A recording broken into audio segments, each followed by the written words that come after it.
The Greatest Thing in the World by Henry Drummond. The Contrast.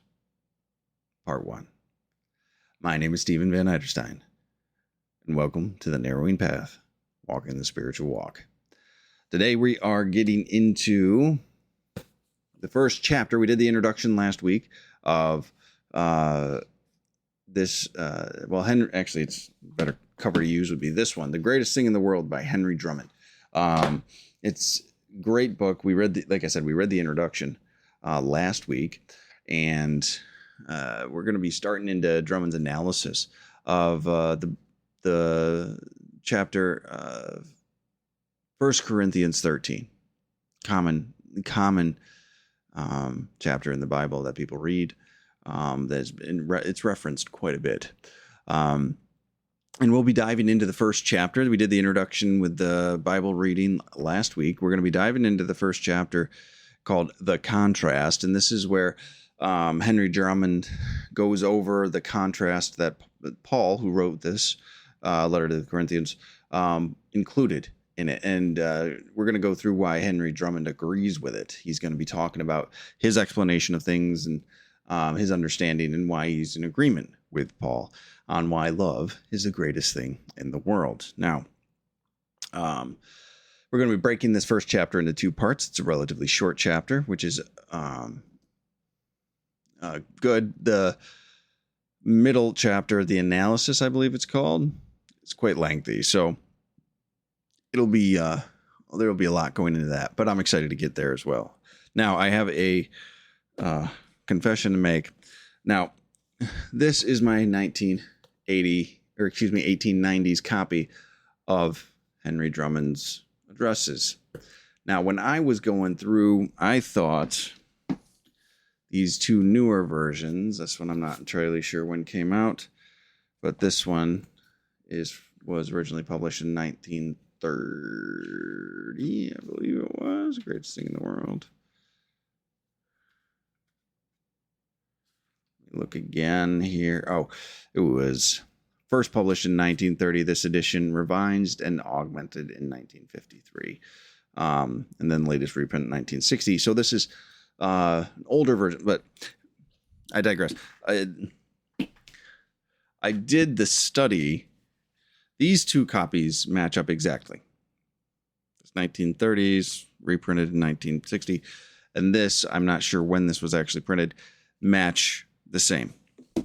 And I did my notes off of these ones because this one I'm trying to use the least to preserve it.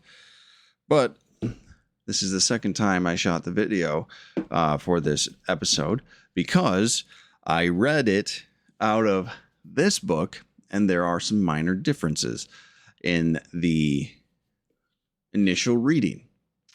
I wouldn't say they're completely altering. There's a little bit of it, but it was more of a clarity was added. Remember, this was 1890, so Henry Drummond was still alive for the revision of it. But going forward, I will be reading out of this directly to make sure its original intention and reading is included, because I think that's important.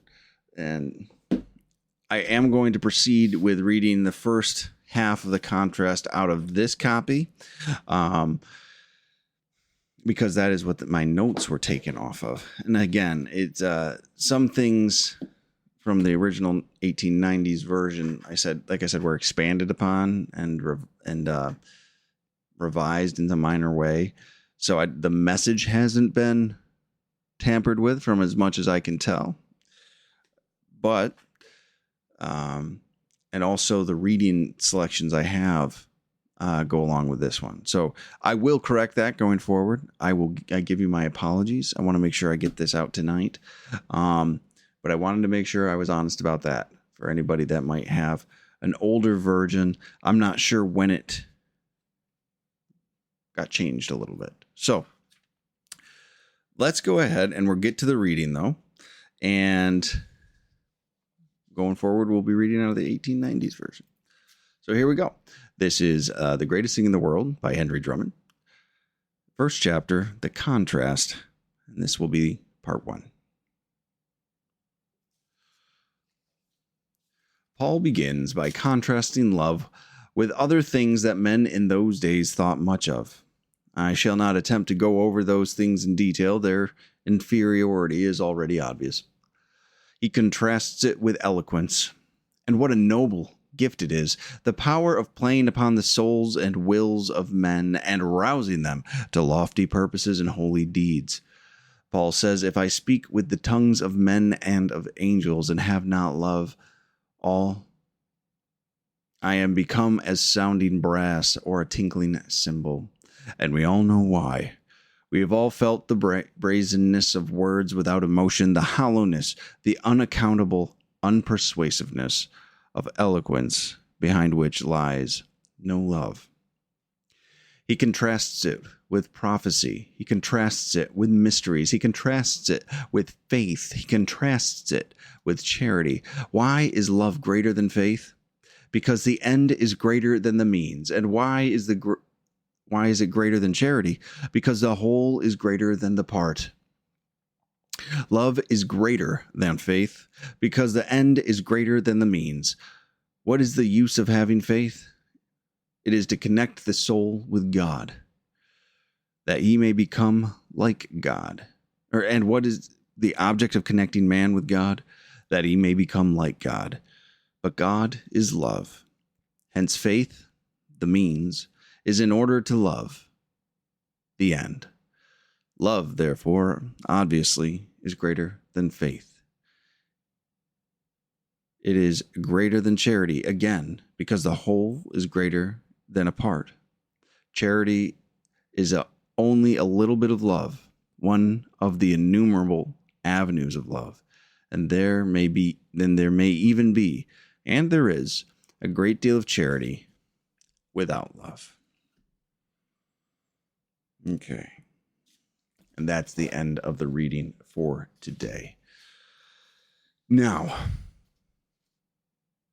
I don't know about you, but I absolutely love that reading. I love the way it's phrased. I love the way it's spoken of. I love the way he just goes straight into it. There's some really deep, heavy, and really profound truths just in these first couple of paragraphs of this book. And it just really sets the tone for how this book is going to be read and how this book is going to be presented.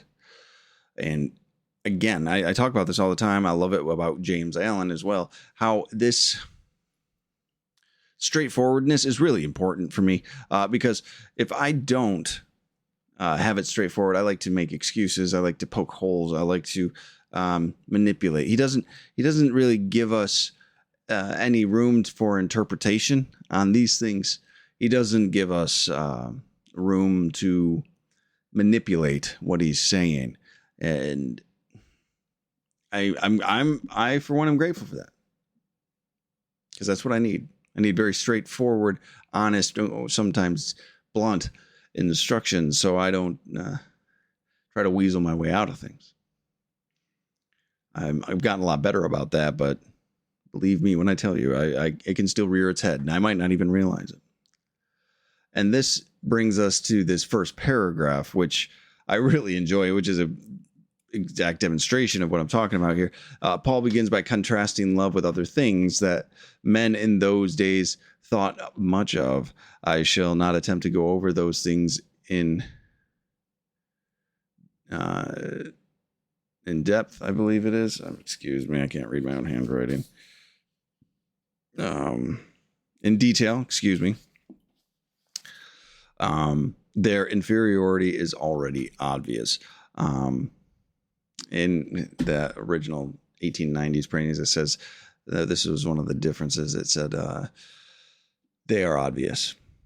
The word inferior was added at a later time. I'm not sure when, but yeah. So in the version we read, it said their inferiority is already obvious. again, like I said, it's demonstrating straightforward approach. He's like, look, we're not going to just expand on all the stuff he compares it to. We're going to go through the comparisons and why love is greater than it. He's telling us that, I like how he also picks out or gives us a little bit of a very simple explanation as to why those things specifically were picked. Because the people of the time it was written, that's what was most impactful to them. That's what the people found most substantial at that time, was the things he listed in that. Right? So it's not just random things that were chosen that Paul pulled out of this selection. Drummond's telling us, hey, he picked these things intentionally because it was relevant to the people at the time. And so that is why they are there. And the reality of it is, when we get into them later, they're still relevant today. So he just heads right into the contrast. So again, it's okay. This is what we're doing. This is why it's going on. I'm going to explain to you what's necessary. If the rest is going to be obvious, if it's not, you can look it up pretty much. I appreciate that very much so. So here we go. We're going to go right into the contrasts. And the first one is one that many people, I think, like I said, in today's day and age would relate to. So he contrasts it with eloquence, and what a noble gift it is. The power of playing upon the souls and wills of men and rousing them to lofty purposes and holy deeds. It's a hell of a statement. Now, in the 1890s, this was one of the first places I realized while I was reading along that this is different. In the 1890s, he said, How many men covet eloquence, and what a noble gift it is. The gift of playing upon the minds and souls and wills of men, of molding them. So it included minds, and instead of molding them more so than the more specific, lofty purposes and holy deeds, right? So he gave us another perspective. So I thought that was going to be important to actually mention. It was minds and souls and wills of men, not just souls and wills of men, because it's unfortunate that they took that word out, to be honest with you, because the mind is a huge piece of what we do. That drives a lot of what the actions people take, and the desire to get our mind under control through purification of our hearts and our intentions and purposes in a relationship with a God of our understanding is what this whole spiritual journey is striving for at the end of the day. So, I just wanted to make sure I referenced that. But eloquence, this is what a powerful trait to start off with. This was the power of our speech, the power of our voice, the power of our presentation, and how we actually impact other people, right? That is a power that we have known was important as soon as language became relevant, as soon as language became a thing, a verbal language anyway. And today it's become extremely, extremely important to let me rephrase that. It's become something that many people have decided to strive for, is to become an eloquent speaker, to be able to carry themselves in a way that would let them influence the minds and the souls and the wills of other men. And a lot of people strive for this skill. A lot of people take classes to develop it. A lot of people want to figure out ways to present themselves in a way that's more inspiring, right? Eloquence is a way we inspire people, to give hope, to motivate people. And some people want to become famous from it, and some people just inherently do become famous because of their ability to speak, or their oratory ability, as some might call it. Or there's famous orators in the course of history, and there's famous people that are known for certain speeches that they gave. And that's amazing. The people become legendary because their ability to speak well, their eloquence, and their ability to inspire and motivate and captures people's imaginations and to hold people's attention. And just for context, right? Like, how many motivational speakers do you know? Know of, excuse me. Maybe know is the wrong way. I mean, you don't have to know them personally, but if you're in the realm of self-help, if you're in the realm of personal development, if you're in the realm of spiritual growth and spiritual development, all there are motivational speakers. There's tons and tons of motivational speakers, people trying to practice this skill of eloquence, people trying to inspire others to greatness, people trying to help people grow in their spiritual path and journey, whatever that might be, help people overcome traumas and trials and tribulations, help people overcome mental health problems and substance use disorders and histories that some might call monstrous.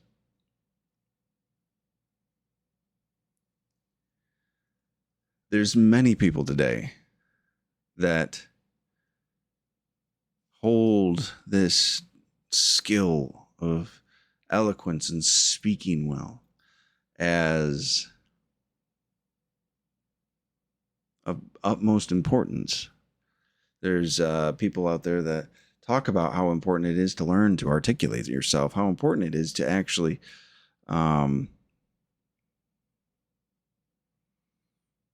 be able to express your ideas and your thoughts and your emotions, and to be able to effectively communicate. The importance of this is just being rediscovered again. I mean, it seems like basic knowledge, but the reality of it is it's something people lose along the way. And to re-embrace it is just a beautiful thing. So this first thing he contrasts it with, that love is greater than eloquence, right? He gives us the reason. He says, Paul says, if I speak with you with the tongues of men and angels and have not love, I have become like sounding brass or tinkling cymbal. And we all know why. We have felt the brazenness of words without the motion, the hollowness, the unaccountable unpersuasiveness of eloquence, behind which lies no love. Being able to speak well without a love or a passion or an investment in what you're doing is a failing endeavor. If you do not believe in what you are saying, it will be blatantly obvious. People will be able to sense that. People will be able to root that out in you. It will seem disingenuous. You will appear as inauthentic. To many, it is one of the most unattractive things and the most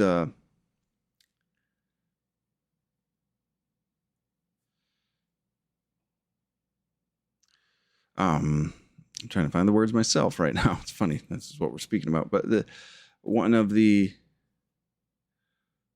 most abhorrent things a person could do and will push you away is to speak without love. Right? Because it feels manipulative. It feels hollow. It feels like someone's trying to get over on you or take advantage of you, right? We all know what this sounds like is the thing too. We all know the dry speeches we've had to sit through. I've heard people that have spoken about topics well, like fundamentally they know the topic inside and out. They know everything you could ask a question about the topic, but they did not care about the topic. They had no ability to hold people's attention. They had no ability to communicate the power of the message they were actually trying to share. They did not have that personal love and conviction and investment in what they were saying.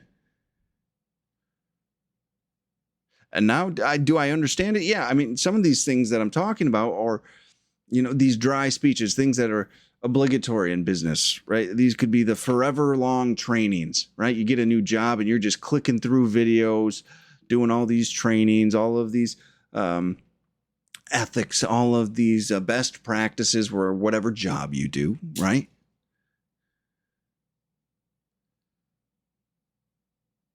These are the people you see that are so rehearsed in what they have to say, they lost their enthusiasm a long, long time ago.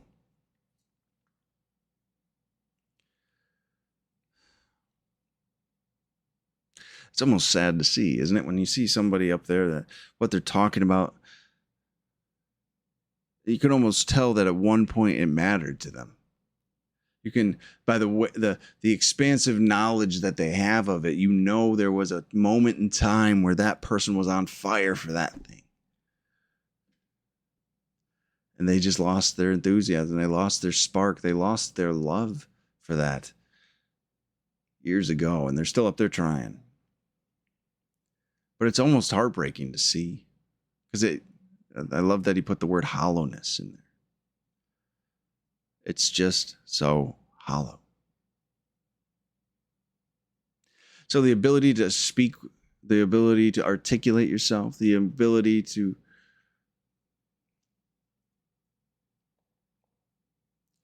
inspire people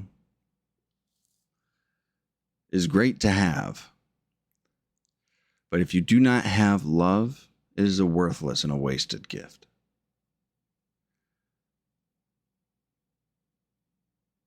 It's not going to be effective.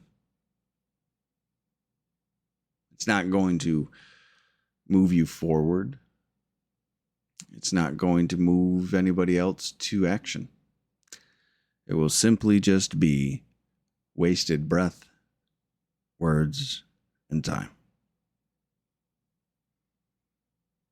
That's eloquence without love. And that's why love is more important than eloquence. I've seen people with the passion and love for a topic and they don't have the abilities of some others, but their message is more inspiring or well received because they care about what they're saying. They know what they're saying is truth and they know what they're saying is right. And that person will be much more effective than the other that can be trained as a professional speaker but has not love. So just remember that.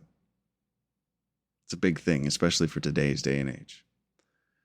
Everyone's a coach or a philosopher or this or that. I mean, to be fair, I know many will put me in the same bucket, right? But that's why this is important to me. Is what I'm talking about things I have love and investment in? Is the way I speak and present myself and the way I engage with you guys, conveying the love I have for what I believe in and these books that we talk about. It's a good check for myself. It's a good dose of reality for me. So let's go on to the next thing he contrasts it with. And he goes through a list here. He says Drummond says he contrasts it with prophecy. He contrasts it with mysteries. He contrasts it with faith. He contrasts it with charity. Now, I don't know about you. That's some powerful concepts right there, is it not? Those are some incredibly large, powerful, encompassing ideas. Prophecy? I mean, the word alone carries such weight. Prophecy, he contrasts love with prophecy. The ability to tell the future, to foresee events happening, and love is more important than that. Then he says mysteries. Let me tell you, people love mysteries. That's where this whole conspiracy theory area of the world and thinking comes from. That's people that go on explorations into jungles. These are archaeologists. These are geologists. These are everybody that's looking to unlock the mysteries of the past. These are people that are trying to unlock the mysteries of outer space, right? That humans inherently are intrigued by that unknown and the possibility, right? This is a powerfully motivating force for human beings. And Drummond and Paul are saying love is more important than mysteries. It's more important than prophecies. And then he says, love is more important than faith and charity. He contrasts it with faith and charity.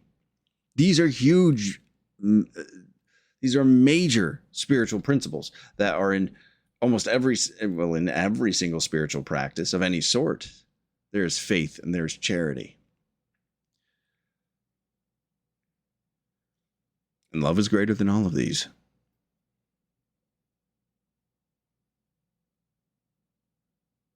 Now Drummond goes in to say, why is love greater than faith? And he capitalizes love a lot of times in these readings. Because the end is greater than the means. And why is it greater than charity? Because the whole is greater than the part. So here we go. That's why he kind of just lets prophecy and mysteries hang. I mean, because they're pretty self-explanatory, I'm sure. But faith and charity, he's saying we need to explore those a little bit. We need to expand on that a little bit. And he says, he's giving us insight into what's coming next, really, in the next couple of lines. But he's saying faith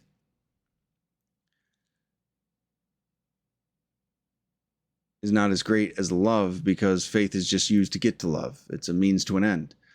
And that charity is a singular expression of love, right? And charity is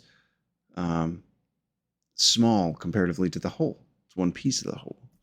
So love inherently has to be greater, right?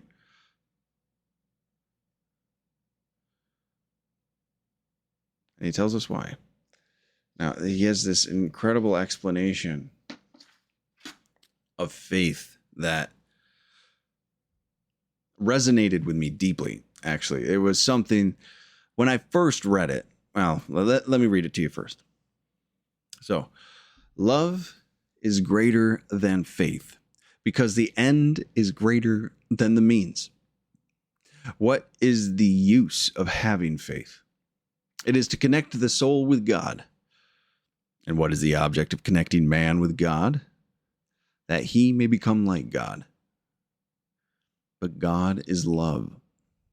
Hence, faith, the means, is in order to love, the end. Love, therefore, obviously, is greater than faith. Whew. Now, I don't know about you, but that is an incredible way to actually explain what faith is. And looking at it now, it seems obvious. It seems, of course, that's what faith is, right? But when I first read this, I had no initial understanding of what faith actually was. I didn't understand what God was. I didn't understand what spirituality was, or religion was. I didn't understand those three things could technically all be different. That faith was something that needed to be practiced.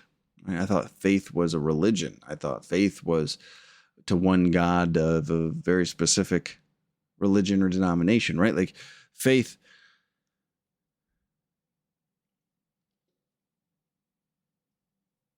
was just something I didn't want anything to do with. So I love this. I really do love this explanation he gives, no pun intended.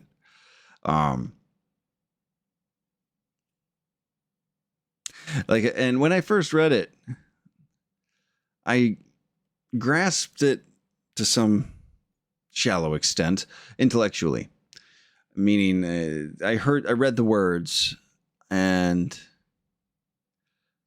I believed they were probably true. That's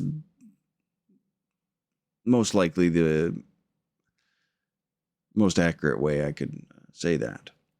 But it was just an intellectualization. It wasn't a belief that it was true. It wasn't a agreement even. It was a concept. It was a concept that was presented, and I was willing to agree that might be true. Right? Didn't have any emotion behind it. I didn't have any really belief behind it. It was just information.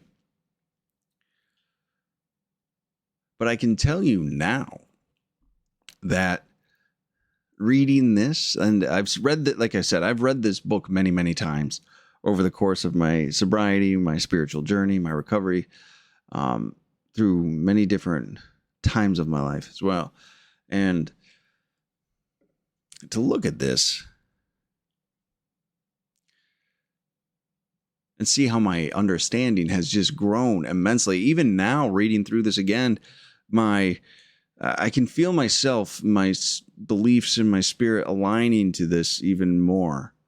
That it rings so true within me to read what Henry Drummond wrote about faith here, and how faith is merely just a means to align us with God so we can act more in alignment to God's will for our lives, right? And God's will, if you're somebody that practices 12-step fellowships or really any type of spiritual practices, means you're adopting certain aspects of God, right? You're trying to practice patience, love, tolerance, all of these things.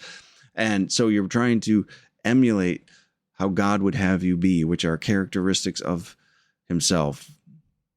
And now this, I know I'm talking about a deity pretty clearly, but, or pretty definitely, but this can apply to any of these types of concepts, that the universe is love. Love is the strongest power in the world. Whatever deity you believe in, whatever spiritual practice that you have, this concept of love being at the center of it is shared across practice and across culture and across denomination. So this aligning with love, which in some religions would be called aligning with God, that's the only function of faith. Faith is to enable us to act in a way that we believe is appropriate and that is aligned with the will of the God of our understanding. So, and if the God of your understanding represents love, then you will act more lovingly. That's the point of faith. So what he's saying here is faith's primary and sole purpose is to help us embody love.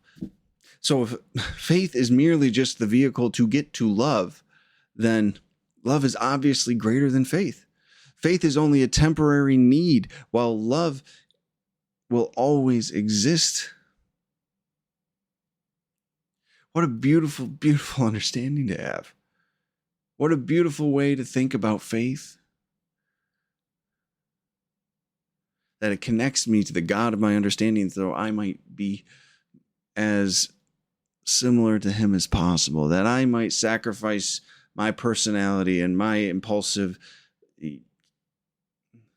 urges of the flesh to be more righteous, to be more Christ-like, to be more aligned in love and charity and all of these beautiful concepts.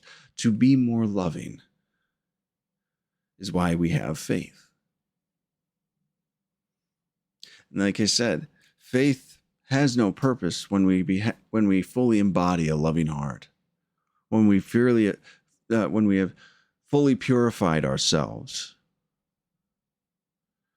or we have maybe a better way to say it, when we fully allowed God to purify us, whoever your God or your universe might be. It's just an absolutely incredible thing to be added to this book. And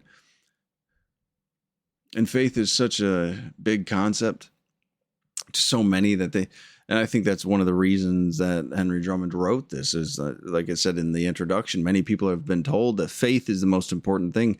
And maybe out the box it is. But as soon as faith is practiced and love is obtained, and that love from the God of your understanding, that connection to the universe, that connection to your source or your energy or whatever that might be for you is achieved, faith is no longer relevant. Faith becomes a relic on the path to a spiritual awakening and a spiritual way of living. So love has to be greater than faith because it's eternal and it's always there. And then he goes into the last contrast that we're going to touch on today, which is it is greater than charity. Again, because the whole is greater than a part. Charity is only a bit of love, one of the innumerable avenues of love. And there may even be, and there is, a great deal of charity without love. So, this is something to remember. We forget this.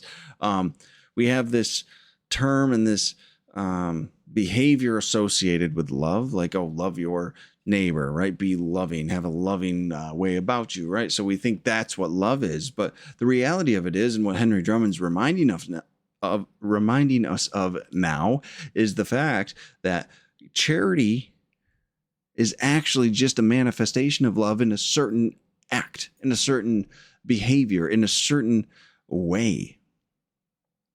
And it's only one way love can actually be expressed. So if love is expressed thousands of ways, he said, Drummond said innumerable. If love is expressed in innumerable ways, and the one we are picking out for this moment is charity, that means it is only one minor way that love can be demonstrated. And love can be demonstrated in such a breadth and in such a depth that we would be short-sighted to call charity more important than love. Charity only exists because of love, and that's why he's saying charity cannot be greater than the whole. Right? Charity cannot be greater than where it's originating from. Let's not forget that. Right? Charity falls in line with forgiveness, kindness, courage, humility, service, discipline. These are all other demonstrations of love. These are all other physical attributes that we can incorporate in our lives. And these are other practices and behaviors that will demonstrate the love we have within ourselves for others. And it's all love. It's all coming from this loving energy and this loving perspective and this loving way of life. So if it's all coming from love, then love must be the greater thing than all of them.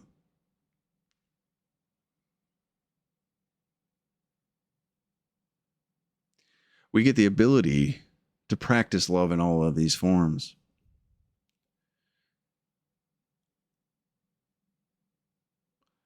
What a blessing that is. But we must remember that it comes from a loving heart.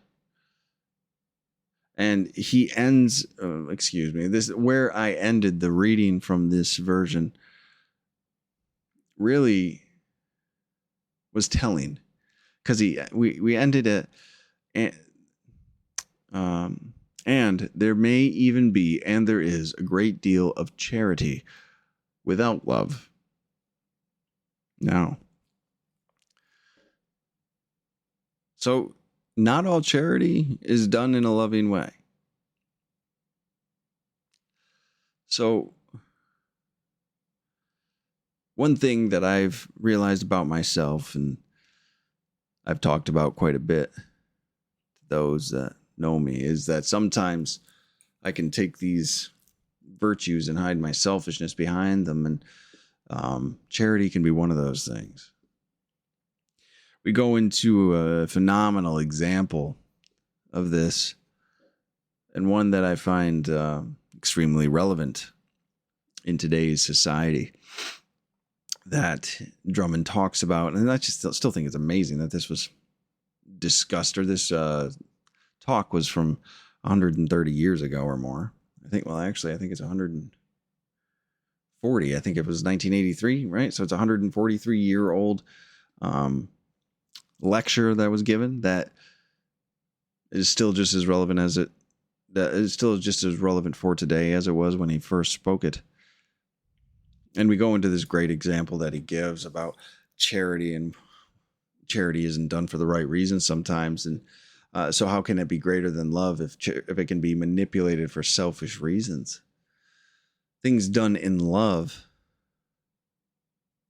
true love, real love, without selfish intention, will always outweigh anything done for a selfish reason. But some people practice these things for selfish reasons. Like, I can be honest for selfish reasons because I think it'll get me something. I can practice charity because it makes me feel a certain type of way. I can practice courage I'll justify a behavior as acting courageously when in reality I was just being mean. I'll hide my conflict avoidance behind forgiveness. I can manipulate a virtue as well.